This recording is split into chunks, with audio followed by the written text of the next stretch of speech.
두 번째 강의를, 두 번째 시간을 시작을 하겠습니다. 지금 시흥시 관광 안내 지도를 다 한 분씩 받으셨죠? 다 받으셨어요? 못 받으신 분 있으시면 앞으로 나와주세요. 앞에 있으니까요. 맨 앞에 그 지도 있는 데를 한번 펼쳐보시죠. 일단 이 지도를 보면서 여러 가지 생각 한번 펼쳐보죠. 공간적으로 제일 마음에 드는 공간들을 한번 3개 정도 표시를 해보시죠. 지도는 또 있으니까 이 지도를 그냥 연습장처럼 쓰시기 바랍니다. 별표를 해줘 보세요. 제일 마음에 드는 곳이다. 시흥에서. 여러분들은 이미 시흥 이래서 좋다라고 하는 글들을 쓰신 바가 있죠.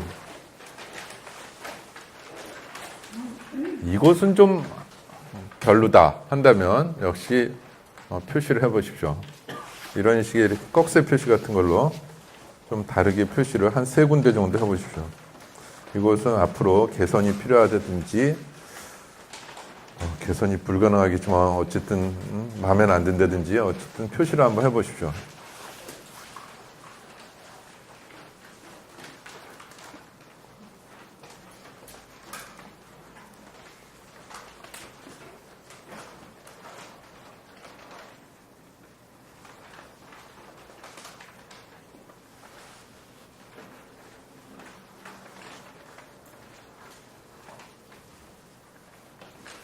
일단 공간적으로 한번 사고를 펼쳐보는 겁니다. 연습을. 저는 시흥에 대해서 잘 모르기 때문에 여러분들이 지금 제일 잘 하시는 거예요. 저한테 설명을 해주셔야 되는 거예요.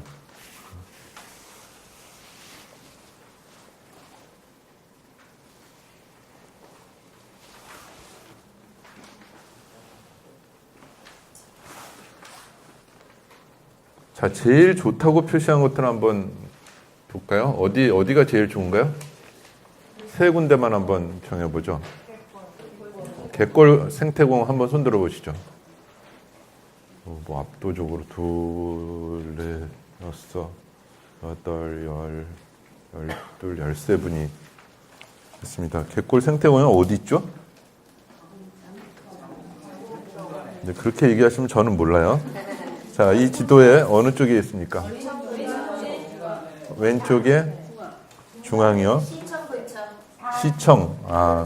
시청 근처에서 갯골 생태공원은 자, 몇 시 방향으로 얘기해 주시면 좀 편할 것 같네요. 10시 방향. 시청에서 10시. 시청에서 여기 시흥 갯골 생태공원이요. 자, 이래서 여기서 이제 좌표 같은 걸로 설명하는 게 나오죠. 근데 이거를 글을 쓰실 때 좌표로 설명할 때도 있고 또는 몇 시 방향이다 하는 경우도 있겠고 또는 여기서 뭐 쭉 서울에서 내려다 오다 보면 여기 좀 못 미쳐다 이런 식으로 해서 서울을 기점으로 설명하실 수도 있죠. 또는 왼쪽에 바다에서부터 오른쪽으로 가야 된다라고 얘기하는 거예요. 그런 것도 있죠. 자, 설명을 어떻게 해주실 거냐가 이제 또 하나의 생각해 보셔야 될 대목이 됩니다. 최근에 본 영화 중에서 행복한 사전인가 하는 일본 영화가 있습니다. 보신 분 계세요? 행복한 사전이라는 일본 영화인데 일본 사람들이 사전을 만드는 그런 이제 것을 보여주는데 요즘 같은 세상에 이제 사전을 안 읽잖아요. 그러니까 종이 사전이 없어지는데 전부 이제 뭐 이런 웹이나 뭐 이런 걸 통해서 인터넷을 통해서 보게 되는데 그 사전을 놓고 새로 이제 사전을 본격적으로 만들겠다고 하는 사람들의 뭐 실제 이야기인지 그건 잘 모르겠습니다. 어쨌든 그 내용을 갖다가 아마도 실제에 근거한 것 같아요. 그래서 15년 만에 만드는 이야기를 썼는데 이 적임자를 갖다 뽑는 과정에서 누구도 다 안 하려고 하죠, 물론. 근데 웬 사람을 불러서 이제 이 사람 저 사람 물어봅니다. 그럴 때 오른쪽에 대해서 설명해 보라고 해요.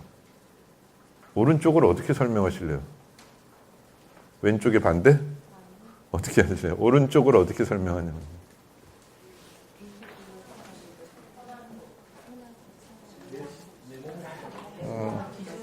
심장의 옆에? 심장의 옆에가 오른쪽이다. 심장은 왼쪽에 있는 건가요? 오른쪽에 있는 건가요? 그러니까 나를 중심으로 하면 왼쪽이 되겠지만 심장이 상대를 중심으로 하면 오른쪽에 있는 거잖아요. 자, 그러면 오른쪽은 어떻게 설명하냐는 거죠. 예? 편한 것? 대부분의 사람들이 편한 쪽이 오른쪽이다. 여기 왼손잡이 계시죠? 손 들어보세요. 그 설명에 공감하세요? 나는 대부분의 사람이 아니므로 그 설명을 받아들이겠다. 네, 대부분의 사람이 편안한다는 거에는 이제 더 이해하지만 네. 왼쪽이 더 편안해요. 네. 그러니까 그러면 사전은 처음서부터 대부분의 사람들을 위해서 대부분의 사람에 속하지 않은 사람들은 감수하면서 읽어야 된다는 정의가 전제가 성립이 돼야 가능한 것이죠. 항상 그래서 사전은 대부분의 사람들이 이해하기 쉽게 쓰면 될 뿐이다. 그것도 뭔가 좀 너무 상대적이지 않아요? 어떻게 설명할까요? 사전에서는. 어떻게 설명해 줘야 될까요? 여러 가지가 있는데 A 사전에서 뭐라고 하고 B 사전에 뭐라고 하다가 이 사람들이 생각해내는 것 중에 한 것이 그걸 그대로 담을 수는 없으니까 후발 사전들이 그걸 그대로 담을 수 없으니까 아라비아 10을 썼을 때 0이 오른쪽이다 이런 식으로 설명합니다. 그것도 한 방법이죠. 새로운 방법으로 되는 거죠. 아라비아 숫자 10을 썼을 때 바로 0이 있는 쪽이 오른쪽이다 이렇게 하는 겁니다. 또 다른 방법의 그 오른쪽에 대한 그 설명을 하게 되는데, 자, 아시는 분들은 이건 너무 쉽습니다. 제가 아까 말씀드린 대로 공부를 잘하려면 어떻게 되죠? 열심히 하면 됩니다. 열심히 하지 않고 될 리는 없죠. 하지만 열심히 하는 게 모르는 사람한테는 그것처럼 답답한 얘기가 없죠. 오히려 좌절하게 됩니다. 네. 차라리 정신을 집중하려면 한 곳에 모아라. 이 얘기는 정말 사람 좌절하게 만드는데 구체적이고 쉬운 방법론을 제시하면 점 하나를 딱 찍어줍니다. 너 집에 가서 이걸 벽에 붙이고 하루에 5분씩 일주일간만 봐라 그러면 이게 통하는 아이들이 있습니다. 그냥 막연해 가서 집에 가서 열심히 정신 집중해봐 한 군데로 모으고 이러면 너무 막연한데 A4 용지 하나를 주고 가운데에 점을 조금 정성스럽게 해야지 그냥 툭 찍으면 안 됩니다. 아주 정성스럽게 잘 찍은 다음에 자 이거 갖고 아주 심각하고 진지하게 얘기하는 거예요. 집에서 5분간만 일주일간만 해봐라. 그러면 가자마자 가면서 버리는 애도 있지만 아이에 따라서는 제가 까맣게 잊고 있었을 때 와서 선생님 선생님 말씀대로 하니까 되던데요 이런 애들이 있습니다. 뭐가? 저는 완전히 뭐가? 정신이 집중이 되던데요? 그래? 그러면 머릿속에서는 내가 일주일 전에 얘한테 그런 거 했지. 처음에는 장난기도 좀 있었는데 저는 잊고 있었죠. 근데 어떤 학생한테는 이게 돼요. 이게. 그러면 남들이 보기엔 우습게 보일지라도 하더라도 전에 제가 얘기 드렸던 대로 글을 쓸 때 썩은 사과 향기를 맡아야지 글이 잘 풀린다는 사람도 있는 것처럼 어떤 사람한테는 이거가 방법인 겁니다. 점만 하나만 찍어도. 누구는 여기에다가 대입, 필승 이런 식으로 써놓으면 방법이 되는 사람도 있는 거예요. 또 누구는 자기가 좋아하는 연예인 얼굴을 갖다 해놓으면 또 정신이 집중되고 공부할 마음이 난다는 애들도 있어요. 그러니까 자기한테 맞는 방법들을 찾아야 되는데 방법이 있다고 가르쳐주는 게 우선 중요하다는 겁니다. 그냥 해봐 하면 다 알게 돼 이렇게 해서는 안 된다는 거죠. 이런 방법도 있습니다. 정반대로 받아들이는 방법인데요. 하나는 벌이 될 수도 있고 하나는 이게 정말 좋은 가르침도 될 수 있는데 1cm씩 선을 걷는 겁니다. 여기 띄고 다시 1cm, 1cm 이런 식으로요.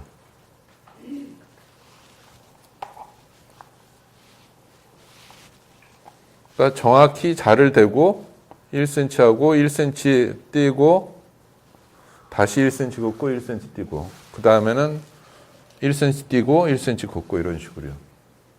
그거를 하루에 한 페이지씩 해봐라 그러면 정말 도움이 되는 애도 있고 또 하나는 이게 벌이 되는 경우도 생기죠. 산만한 아이들한테 이 아이가 받아들일 마음이 있으면 이게 도움이 되고요. 산만한 애한테는 본의 아니게 차분해지게 하는 효과도 거둘 수 있어요. 이렇게 하면. 그러니까 이거 벌을 줄 때는 어떻게 하냐면 너가 이거를 이렇게 그으면 되는데 우선 한 페이지 또는 한 두 페이지 정도 해오라고 그럽니다. 그리고 모든 걸 다 열어줘요. 네가 안 해도 된다. 네 동생 시켜도 되고 다 해도 된다. 틀려도 돼. 그러나 3개 이상 틀리면 그때는 곱하기 2배로 갈 거다. 정확히 1cm를 모자라거나 넘는 거가 있다면 이거는 2개까지는 봐주겠다. 인간적으로 할 수 있으니까 2번까지는 봐주겠는데 3번째 한다면 너무 무성의한 거다. 동생을 시켜도 감독도 못한 놈이다. 그러니까 제대로 이건 해라.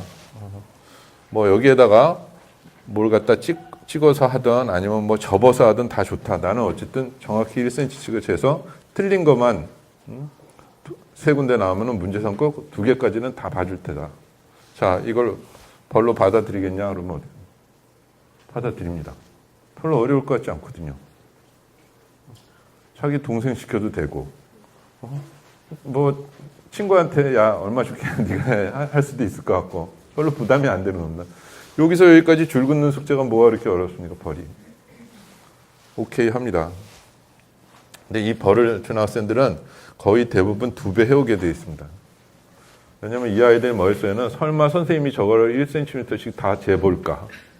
잰다면 운명에 맡기자. 그건 할 수 없다 하고 대강 거서 옵니다. 이거 어떻게 하면 손쉽게 잴 수 있을까요?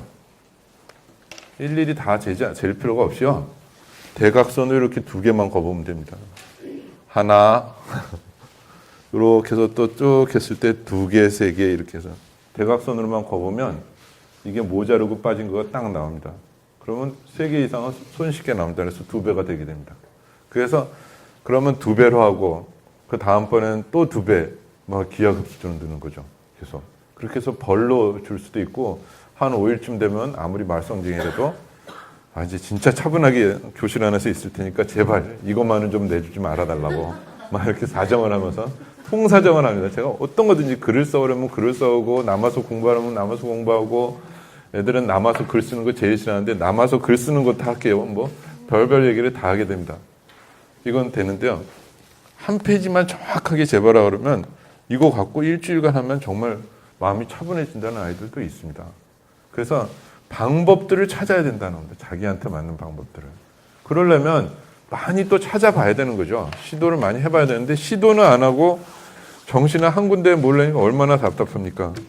자, 지금 여의도 갯골 생태공원은 지금 시흥의 주민들이 선택하는 제1순위네요. 그러면 이걸 어떻게 설명할 것이냐는 겁니다. 시흥의 바깥에 있는 사람들한테는. 어떤 식으로 설명해 줄 거냐는 거죠. 대충 이런 식으로 설명합니다. 모든 홍보 영화들 보면 우주에서 지구를 바라봅니다. 지구에서 쫙 클로즈업 시키면서 한반도 하고 한반도에서 다시 뭐 서울이나 시흥 이런 쪽으로 딱 하고 시흥에서 다시 갯골 생태공원을 딱 하는 식으로 너도 나도 다 쓰는 수법입니다. 자, 어떤 수법으로 갯골 생태공원을 보여줄 수 있겠느냐 하는 것이죠. 자, 2번째, 3번째 공간을 한번 더 추천해 주신다면요. 네? 소래산.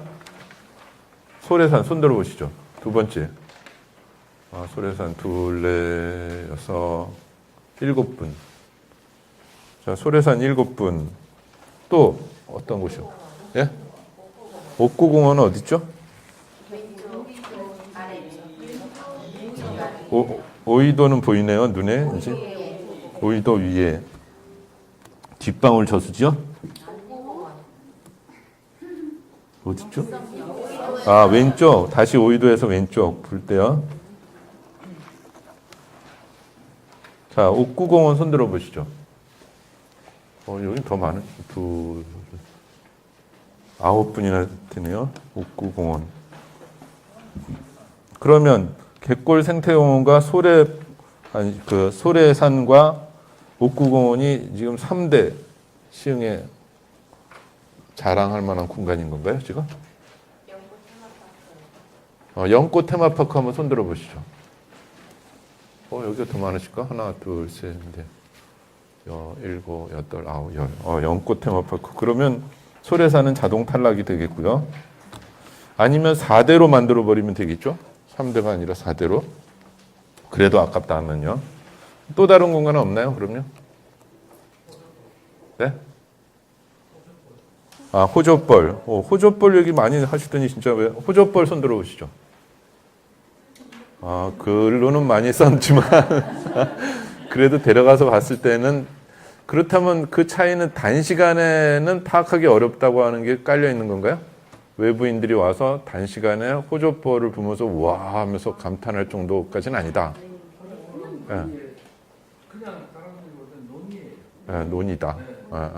우리는 관광이나 볼거리에 있으니 예. 그러니까 생활의 공간이라 여러 가지 삶의 여러 가지 뭐 스토리들은 많이 나오지만 그러나 뭐 보여줄 역사성. 그러니까 역사성. 그러면 역사학도들이 오면 그때는 또 괜찮아요? 그때는 호접벌을 보여줘도. 네네. 그러면 호접벌을 또 그런 식으로 보면 되겠고. 자, 그러면 이 3대 공간이 있는데 이 3대 공간에 그러면 앞으로의 시간들은 어떻게 펼쳐질까요? 앞으로 5년 후에. 소통관님 마침 계시는데 이 3대 공간에 대한 시의 계획은 있나요? 네. 짧게 말씀해 주세요. 또 이런 기회 너무 길게 하지 마시고. 마침 오셨으니까. 네.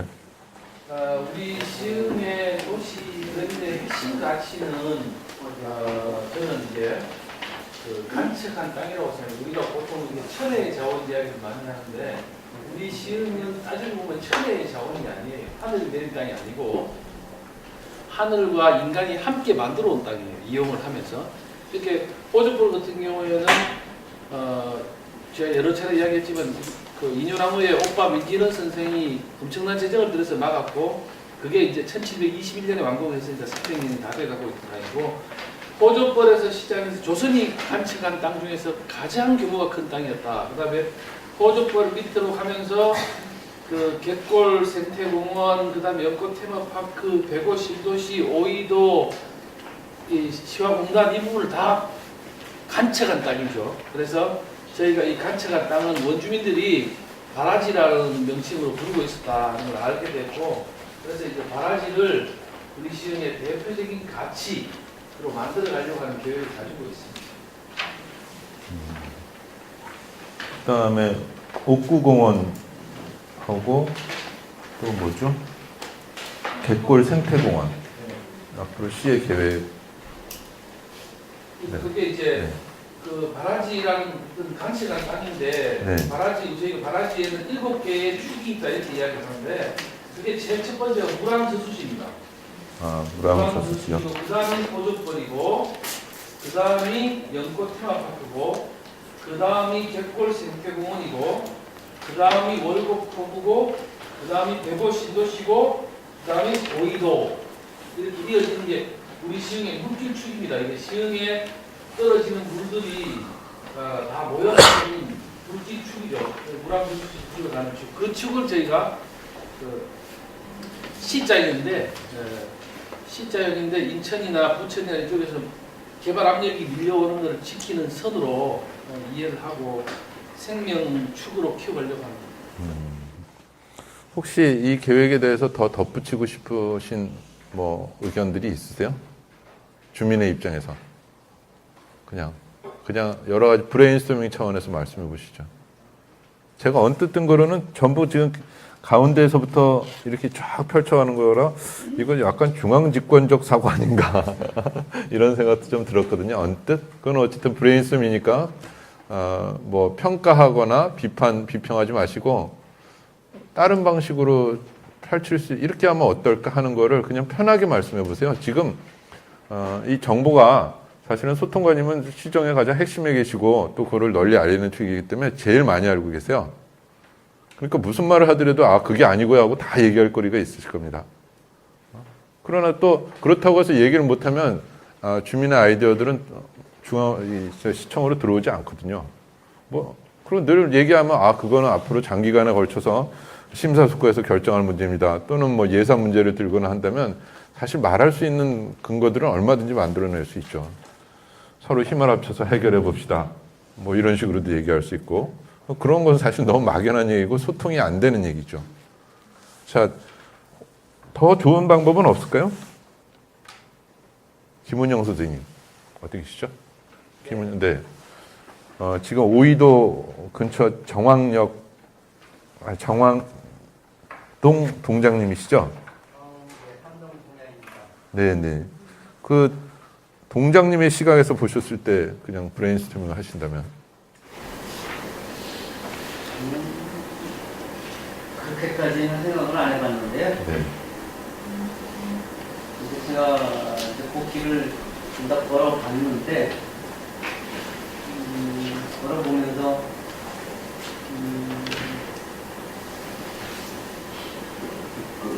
끊어지는, 그렇게 그냥 걸어가든지, 자전거를 타든지, 이렇게 이제 신호를 기다린다든지, 아니면은 이렇게 이제 그런 공간이 조금 일부 있어요.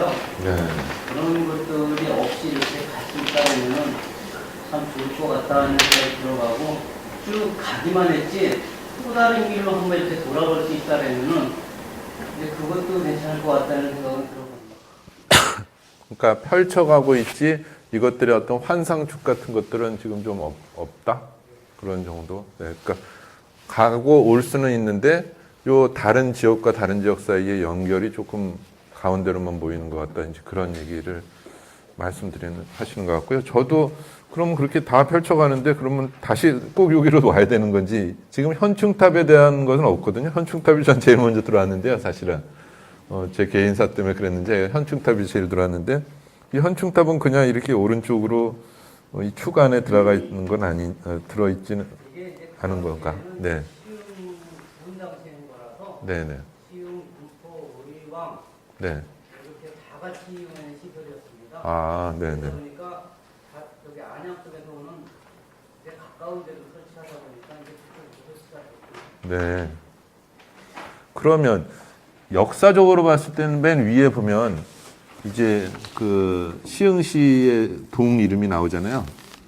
그러면 역사적으로 봤을 때는 어느 동들이 지금 제일 먼저 만들어진 곳들이죠? 예? 어느 쪽들이 가장 기본, 여기가 보니까 시흥이라는 도시가 계속 여러 군데를 나눠주고 있더라고요. 예. 근데 나눠줬음에도 불구하고 계속 가운데에 남아있는 곳들이 어디냐는 거죠. 지금 이 동네네요? 이 동네가.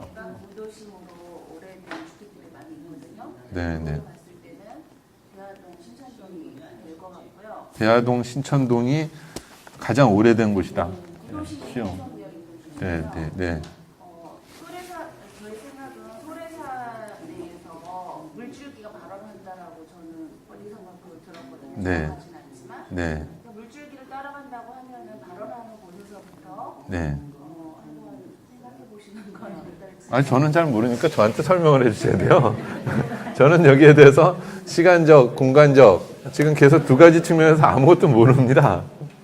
처음에 지금, 역사를 얘기하는 거니까 네. 추측으로 할 수는 없고. 네, 대충, 그럼, 네. 정확한 자료를 네, 가지고 네, 네.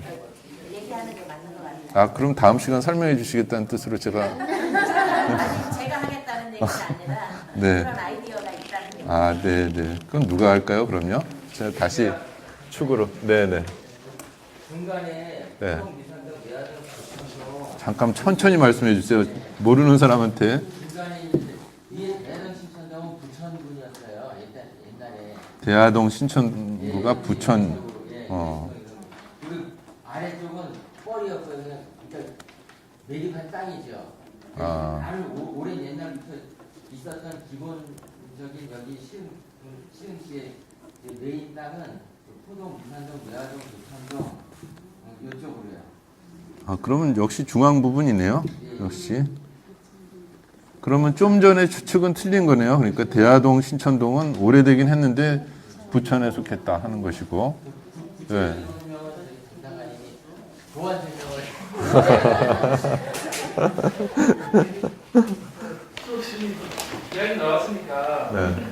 그 이야기는 잠깐 드리는 게 어려울 것 같아요. 네, 네, 잘 말씀하시죠. 아시겠지만 우리 시흥은 군자면의 시흥군의 군자면과 수안면, 그다음에 부천군의 소래면을 합쳐서 시흥시가 됐는데 요 합쳐질 때 잘 아시다시피 물왕 저수지에서 우리 방금 이야기했던 보통천 따라서 물길 따라서 북쪽은 소래, 남쪽은 수안 군자 시흥군이었단 말이죠. 그리고 그게 합쳐졌고 저희가 우리 부서에서 땅 이름에 남아있는 향기 해가지고 작년에 우리 시흥의 31개 법정동의 지명 유래를 조사를 했어요. 그 책으로 잘 만들어놨는데 귀중한 거지만은 다음 주에 저희가 한 권씩 선물을 해드릴게요. 그리고 개인적으로 선생님께서 물으신 거에 대해서 어느 것이 가장 오래된 동맹이냐 하는 거는 알 수는 없어요. 저희가 조사를 해보니까. 근데 저는 개인적으로 군자동이 제일 오래된 동맹일 것이다. 이렇게 생각합니다. 왜냐? 군자라는 말의 유래가 금우계라는 데서 유래했어요. 금우계. 예, 금우계. 지금 토박이들이 정확한 표현으로 금우계라고 부르지 않습니까? 근데 그게 바닷가를, 개는 갯벌이니까 금우계는 고구려 계통의 말이에요. 그리고 고구려 계통의 말이고 그거는 금우가 살고 있는 거. 그렇게 옛날에 우리 아타야가 분화되기 전에 금우는 군과 신을 뜻하는 말이에요. 최고로 큰, 최고로 강한 이런 권력자를 뜻하는 말인데 그게 이제 임금과 귀신 이게 신으로 죄적 사회였으니까 그 뒤에 분화가 됐는데 금우라는 옛 고어가 남아있는 거로 봤을 때 군자동이 지금 금호동이 있지 않습니까? 그게 이제 금우계로 이렇게 바뀌는 거니까 그게 아닐 수도 있지만 소래보다는 더 오래된 단어다. 소래는 수업 시간에 길어서 죄송한데 소래는 이제 그 우리가 잘 알고 있지 않습니까? 들어봤고 이거 아니다 기다 하면 모르죠. 그거는 소전방이 왔기 때문에 소래다라고 이야기하는데 저는 소전방이 왔기 때문에 소래다 하는데 한 표를 줘요.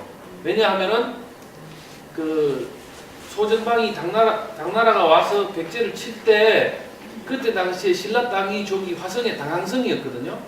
당항성이 백제를 견제하는 최전집 기지였는데 안전하게 동맹군인 신라 땅으로 들어와야 되니까 그렇게 들어오려고 하면 이곳으로 왔을 것이다.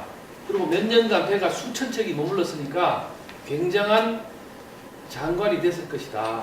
그래서 그렇게 남아있을 거 이렇게 생각하는데 어쨌든 제 개인적인 생각이 그렇습니다. 증명은 안 될 것 같아요. 자, 지금 땅 이름에 남아있는 향기라고 하는 책자를 발간하셨다고 하는데 그러면 아까 육하원칙으로 따지면 어떤 것들이 여기에 들어가 있는 거죠? 공간, 그리고 시간, 그리고 대상지인 그 대상, 그 땅에 대한 이름이 들어가 있는 것이죠. 이 세 가지를 대상으로서 주체는 지금 시청이 지금 조사를 한 것이고, 물론 또 주체를 또 따질 수는 있죠. 그 이름들을 누가 사용했는가 하는 걸 따질 수도 있죠. 자, 그러면 지금 무슨 일을 하실 때 이 6가지가 3가지 섞이기도 하고 2가지 섞이기도 하고 다 섞을 수도 있고 그거를 계속 조합을 하다 보면 생각하지 못했던 것들도 나올 수 있다는 거죠. 그러니까 꼭 그 생각을 하기 위해서가 아니라 조합들을 막 이렇게 무작위적으로라도 막 조합을 하다 보면 뭔가 새로운 것들이 그 위에 얹어질 수가 있다는 얘기예요. 그래서 육하원칙을 따져보는 거고요. 지금 그러면 다시 이제 대상으로 한번 주체로 한번 들어가 볼게요. 청소년들이 만약에 외부에서 온다면 그 청소년들은 어디를 보여주고 싶으세요? 딴 데도 다 있을걸요? 직업적인 차원에서 우선 시흥에 뭐 청소년들이 왔을 때 시흥에서 제일 먼저 보여주고 싶은 다른 저 할아버지 할머니들 말고요. 청소년들이 왔을 때 갯벌 생태원이요? 오이도는 어떤가요? 오이도가 더 많이 알려져 있지 않나요? 그럼 오이도를 더 많이 알렸으니까 더 키워야 되나요? 아니면 갯벌 생태원이 그래도 여전히 이걸 새롭게 여기를 갖다 키워야 되는가? 오이도를 키우자. 한번 손 들어보시죠. 청소년들이 온다면 오이도가 이미 알려진 바가 있으므로 이 알려진 지명도를 활용해서 오이도를 적극 개발하는 게 좋겠다. 한번 손 들어보시죠. 한 분, 두 분, 세 분, 네 분, 다섯 분. 아니다. 잘 모르더라도 어떻게든지 객골을 띄워야 된다. 손 들어보시죠. 한 분, 두 분, 세 분, 네 분, 다섯, 여섯, 일곱, 여덟, 아홉, 여덟, 여섯, 넷, 다섯. 이 15분들이 판단을 잘못하셨을 수도 있어요. 그렇죠? 내부적으로는 그렇게 생각하는데 외부적으로는 객골로 안 하고 오이도로 계속 갈 수도 있습니다. 그래서 이거는 단순 선택의 문제가 아니라 이제는 뭐 여러 가지의 근거들을 들여서 입증을 하셔야 되죠. 이렇게 했을 때 이게 더 가능성이 있다. 아니다. 이게 더 가능성이 있다. 내부적인 의견하고 외부의 의견하고 다를 수가 있으니까요. 그런 부분들에 대해서 이제 합리적으로 얘기가 돼야지 사실 우리가 모두 이 객골 생태공원 근처에 삽니다. 여기서 누구는 뭘 하고 있고 누구는 뭘 하고 해서 이해 당사자의 입장에서 얘기하신다면은 이 주제에 대해서 공정하게 접근하는 것은 아니죠. 근데 대부분 이렇게 접근하죠. 지금 말씀드린 식으로. 우리 동네 위주 또는 뭐 이런 식으로 자기 이익 중심으로 많이 움직입니다. 움직이는 걸 뭐라고 할 수는 없으나 개인의 어떤 행복들도 있어야 되니까 있으나 그러나 그게 전체에 저해되느냐 안 되느냐에 대한 판단도 내리셔야 되죠. 그 판단에 있어서는 근데 어느 경우에 보면 정말 아주 잘 살고 있던 공동체가 이를테면 원자력 폐기물 유치하는 과정에서 완전히 산산조각으로 분열되는 그런 경우들이 생깁니다.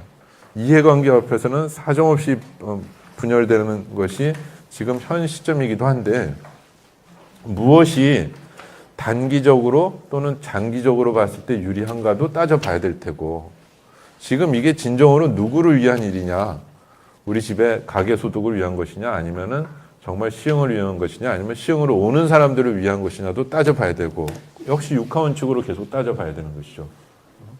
공간적으로 지금은 갯벌 생태공원을 많이 하지만 이거는 2단계로 한다든지 일단 오이도로 오게 하고 오이도보다 더 좋은 곳 하는 식으로 앞에 붙여서 갯골로 유도하는 게 좋겠다든지 이런 식의 합리적인 제안들을 한다면 서로 의견들이 좀 모일 수가 있을 텐데 그렇지 않으면 시흥은 두 쪽이 나겠죠.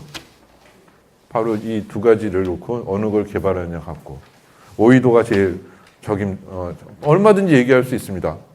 제가 이쪽에 오이도 편을 들어서 오이도를 막 얘기할 수도 있어요. 지지할 수도 있어요. 그럼 어느 순간에 무슨 소리입니까? 오이도 지금까지 알려줬다고 그러는데 뭘 그렇게 올려줬죠? 알려줬죠? 이런 식으로 사정없이 정반대로 얘기할 수도 있습니다. 한번 연습해 볼까요? 오이도에 대한 얘기가 제가 들은 게 있는데요. 네네. 오이도 유적지를 지금 개발하는데 정부 예산하고 시흥시 예산하고 합산해갖고 뭐 100억 원을 투자해갖고 거기 뭐 박물관을 만든다는 얘기가 있어요. 공원을 조성하는. 네네. 이게 지금 계획금까지 다 들어가고 2016년대에 완공되는 걸로 계획을 알고 있는데 그게 아직 지금 예, 역사 그래서 지금 오이도를 엄청 개발하는 거죠. 그럼 현실적으로는 오이도를 개발하고 있다 이거죠. 보니까 근데 오이도에 대한 설명을 좀 해주시죠. 아까 지명 말씀하신 오이도라는 지명은 언제부터 썼는지 뭐 지명은 그렇게 오래된지는 모르겠는데 어쨌든 오이도에는 섬이었으니까 맨손업이 가능했기 때문에 폐총이 나왔죠. 그래서 이제 오이도 폐총이 선사시대 역사를 후원하는 이렇게 자동차로 되어 있는 매우 중요한 요인인데 두께는 그렇게 두껍진 않은데 그래서 그 폐총이 나오고 해서 저희가 국비도 지원받고 해서 역사문화공원을 만들어가고 있습니다. 돈은 한 500억 정도 들어요. 네, 지금 그러니까 전체적인 맥락에서는 오이도가 개발되고 있는데 지역 주민의 입장에서는 갯골 생태공원을 더 개발해야 된다는 식으로 지금 현재는 돼 있는 셈이네요. 그러니까 아주 냉정하게 얘기하면 지역 여론이 충분히 지금 오이도 개발에 대해서 적극적이지는 않은데 지금 오이도 개발은 현실적으로는 어쨌든 국가 차원에서 지자체와 같이 협력해서 진행되는 됩니다.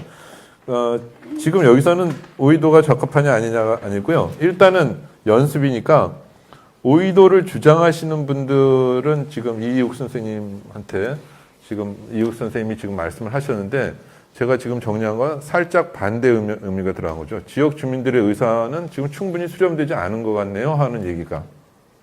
자, 오이도를 주장하시는 분은 더 얘기해 보십시오. 제가 거기에 대한 반박 의견을 내볼게요.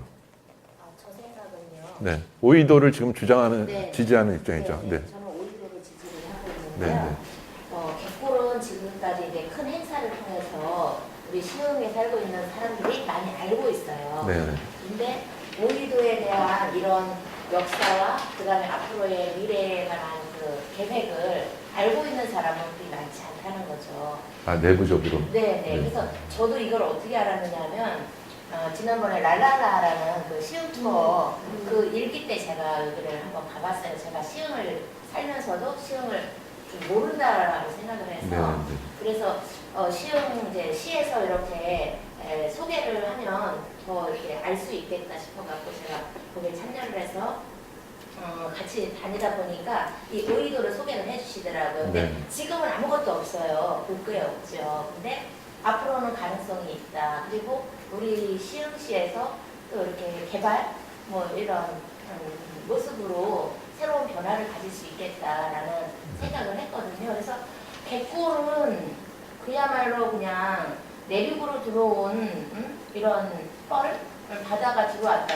깊이 들어왔다. 그래서 여기 생태적인 이런 교육적인 이런 모습을 우리가 볼 수 있다. 그래서 이거를 이제 지금 개발을 해서 축제까지 하고 지금 몇 년 됐잖아요. 그런데 오이도는 그런 일이 한 번도 없었다는 거죠. 네. 그냥 오이도 축제가 있기는 있어도 그렇게 그냥 상업적인 축제처럼 지나가는 모습으로 끝났다는 거죠. 네. 근데 앞으로는 가능하다라는 생각이 오이도 하면 네.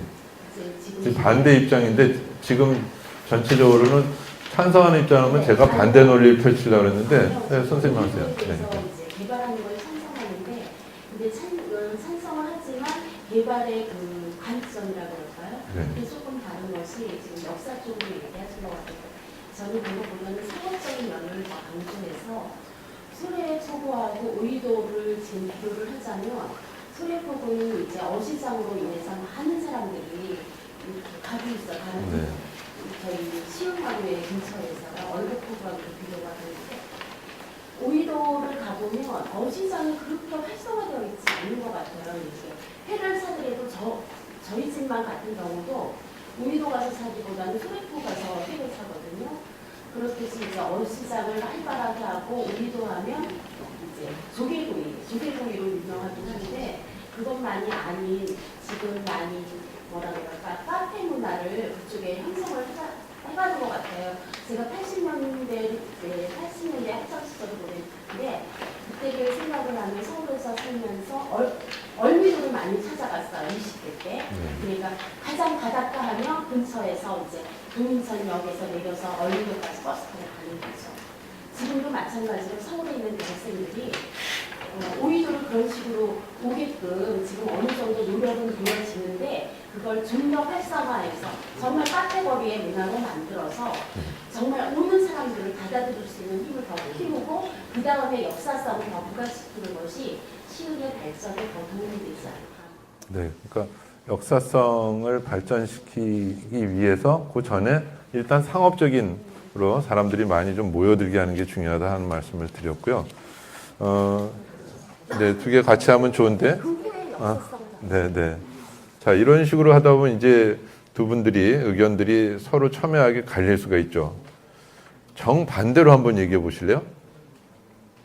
정반대로 역사적인 걸로 정반대 주장을 해 보세요.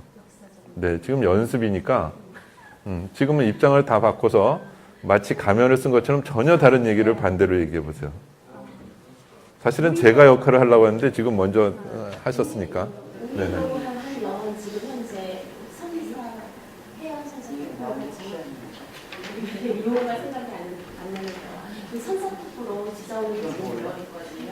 그래서 이제 선사특구로 되면서 박물관 형식을 갖춘 전시관이 건립이 된다는 걸 알고 있어요.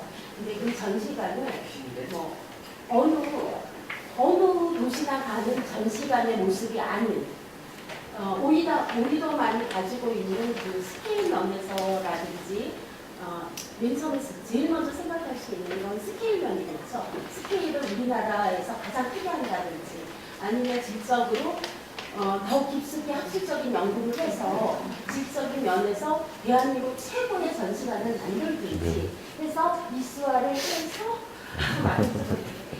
해서 모든 사람들이 그러니까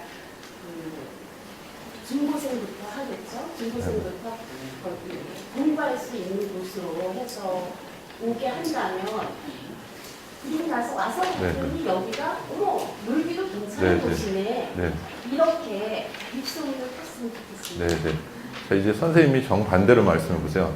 이제 상업적인 측면을 강화하라는 프로젝트를 받은 입장으로 얘기해 보세요. 제가 이 오이도 사람도 아니고요. 그런 얘기는 하지 마시고 그냥 네. 상업적으로 어떻게 여기를 활성화시킬 것인가에 대한 프로젝트 주제를 맡은 사람의 입장으로서 말씀해 주셨으면 하는데요. 지금 여기는 연습이지 여기가 지금 시 이후에는 아니거든요. 네. 네네.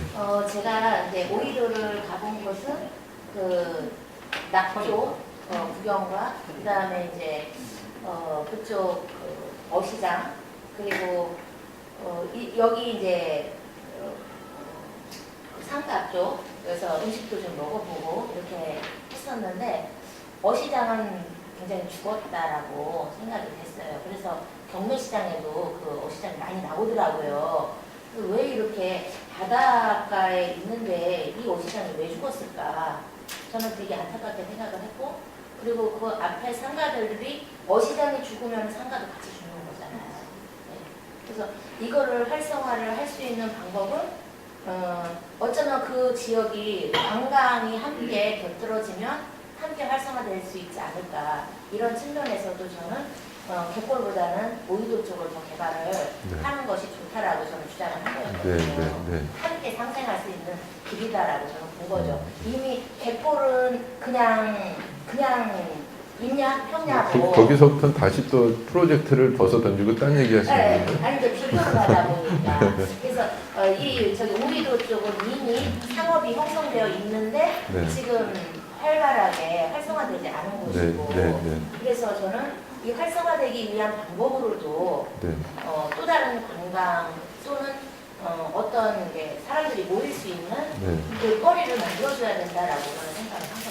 그 고민이 참 많으실 거예요. 그래서 그 고민을 대신하는 사람들이 시의원들이 될 테고, 그거를 이제 행정적으로 처리하는 게 이제 시정이 되겠죠.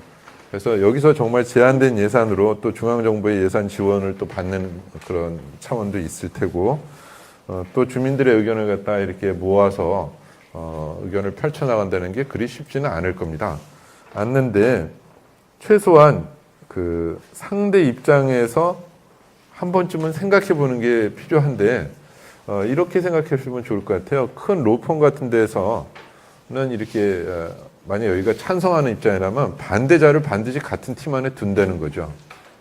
그래서 이 반대자는 계속 반대를 하는 거예요. 같은 팀이지만 무조건, 그러니까 법정에서 일어날 모든 사례들을 다 염두에 두면서 계속 반대해서 철저히 그 반대자에 대해서 방어를 할 수 있고 반대자를 설득할 수 있는 논리를 개발한 다음에 법정에 나가는 것이지, 그냥 여기서 우리는 찬성이 맞아 해서 찬성에 대한 논리만 다 해서는 절대 상대를 설득할 수 없다는 것이죠. 그래서 정반대의 입장을 취하는 것이 중요한데, 쉽게 얘기하면 역지사지라고 하는 건데 역지사지가 절대 쉽지는 않습니다. 그래서 제도적으로 그렇게 딱 팀원을 갖다 만든다든지 아니면 반대 의견을 반드시 듣는 공청회를 만든다든지 이런 것들이 현실 정치 속에서는 현실 속에서는 있게 되는데요. 지금도 지금 선생님들이 말씀하시면서 각자 다른 입장들을 갖다 제가 말씀을 드리는 건데, 제가 원래 했던 것은 오이도 찬성하는 쪽이면 제가 반대해보고 오이도 반대하는 쪽이면 제가 찬성해보려는 그런 의도를 제가 해보려고 했는데, 선생님들 두 분이 이제 각각 하시게 된 거예요. 살짝 변형이 된 경우인데, 이 경우에서 상대들이 이것을 보고 있는 나머지 사람들은 6갈래의 사고로 접근할 겁니다. 본인이 의식하든 의식하지 않든 육하원칙의 사고로 접근할 겁니다. 대부분은 의식을 못하겠죠. 이것을 발상의 차원으로 시간, 공간, 주체 또는 무슨 왜 이걸 하는가. 그러면 이 시흥이 상업적으로 성공하면 정말 시흥 시민들한테 좋은 것인가. 여러분들이 쓴 글 속에 보면 시흥이 좋다라고 할 때 시흥은 부자라서 좋다, 그런 건 없었거든요. 시흥은 울산 같은 데가 사실은 지금 제일 높죠. 그 시민들의 뭐 이런 소득은 제일 높은데 그러면 시흥은 울산을 지향하는 것인가? 아니면은 울산을 지향하지 않는 상업성을 지금 얘기하는 것이다. 그런 부분에 대해서는 다시 또 철학적으로 얘기가 돼야 되거든요. 그럼 이 상업성을 위한 상업성인 것인지 아니면은 시흥 나름대로의 독자적인 어떤 상업성을 갖고 추구하는 것인지 거기에 대한 얘기가 나오지 않는다면 상업 뭐 얘기가 계속 겉돌 수밖에 없는데 그 6갈래의 측면에서부터 살펴봐야 되는 거죠. 자, 이제 노인을 위해서라면 어떤 걸 개발해야 되죠? 또 달라지지 않습니까? 이렇게 되면 수도권 노인들을 상업적으로 해야 된다는 쪽에서도 얘기할게요. 요즘 노인들의 요양시설이 부족한데 제가 보기엔 노인들의 요양시설 여기에 저도 참 상업적으로 굉장히 성공할 것 같다는 생각이 들었습니다. 뭐 환경이 좋다고 하고 갯벌도 있고 뭐 여러 가지 다 했는데 그러면 꼭 상업적인 측면에서 노인들의 요양시설을 지을 만한 땅들은 어디에 있는지.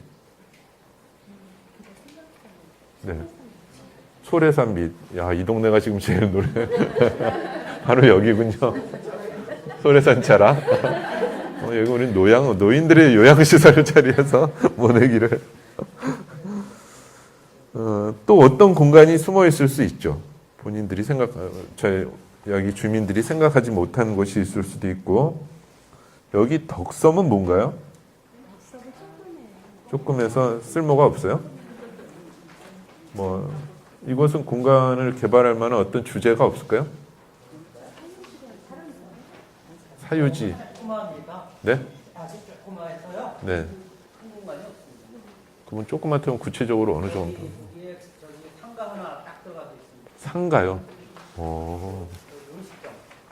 그럼 여기가 걸어갈 수 있는데요? 걸어갈 수 있습니다. 거기.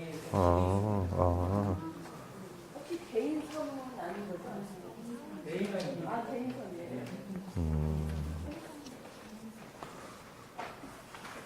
자, 그 다음에 그러면 지금 말씀드린 대로 언제 어디서 누가 무엇을 어떻게 왜 하는 것이냐인데, 자, 여기에서 더 개발할 곳들은 이제 또 살펴보시겠고, 또 나름대로 지금 말씀 안 하신 분들도 많이 있을 거예요. 가장 애정이 가는 곳도 있으실 테고, 저는 군자 성황사지가 어떤지 가보고 싶네요. 전혀 엉뚱한 얘기죠. 저는 이상하게 그 무슨 오래된 점집이나 이런 데 있으면은 제가 들어가 본 적 없는데 밖에서 계속 사진 찍고 있는 저를 발견하게 되는데, 이게 뭐가 내리려고 하는 것인지 그래서 제 친구가 그 서강대 교수로 이제 있는 친구가 있어서 자주 이제 밥을 같이 못 가는데 저걸 한번 같이 한번 찍어보자. 거기가 노고산이거든요. 그래서 노고산에 있는 그런 데를 한번 점집들을 뭐 무슨 보살, 무슨 도사, 무슨 장군 뭐 제가 봐도 얼핏 생각해봐도 한 100군데 이상이 있는 것 같아요. 그 조그만 산 하나에. 그래서 이렇게 봐도 산이고 저렇게 봐도 산이고 뭐 그런 것이고 그래서 같이 보자더니 그 친구는 또 펄쩍 뛰더라고요. 자기는 어렸을 때 그 장례 할 때 상여 두고 그런데 그 공간에 대한 어떤 무서움쯤이 있어서 그런데 그런 것만 보더라도 싫다는 거예요. 또 그래? 이제 그렇게 얘기를 하고 그랬는데 지금 여기서 봤을 땐 저는 제일 궁금한 게 도대체 여긴 또 어딘가 사진 한번 찍어보고 싶은 그런 생각이 좀 들거든요. 지금 전체적으로 저도 이해는 이제 잘 됐는데요. 이 지도가 이제 이것만 한번 생각해 보시죠. 지도가 관광 안내 지도로 돼 있는데 지도는 굉장히 다양하거든요. 어떤 지도가 가능할까요? 육하원칙의 시각에서 한번 보시죠. 한번 발상들 한번 떠올려 보시죠. 지도 해놓고 자, 지금 한 5분 정도, 3분 정도 시간을 드릴게요. 지도라고 하고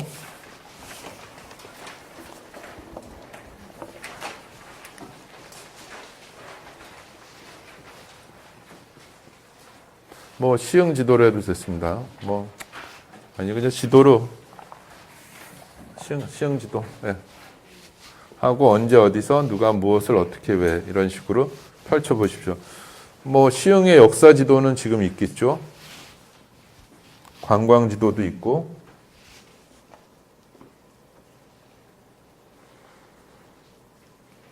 얼마나 많은 지도를 만들 수 있을까요? 지금 한번 생각해 보죠.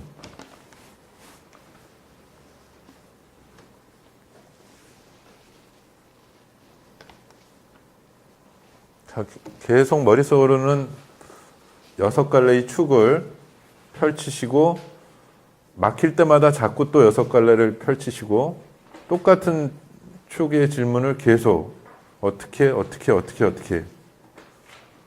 더 이상 답이 안 나올 때까지 그렇게 해보시는 거죠.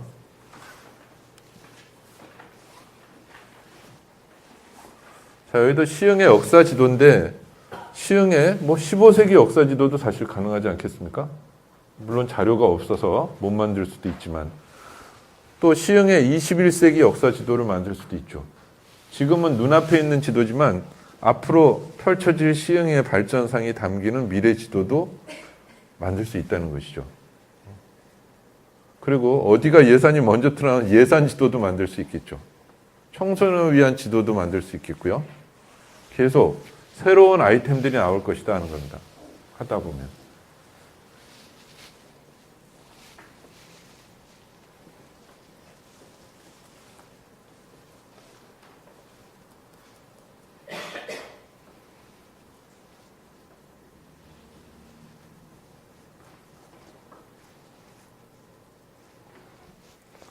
자, 일단 한 10분 정도 쉬겠습니다. 쉬시면서 나머지는 그냥 편하게 메모 형식으로 한번 정리를 해보십시오.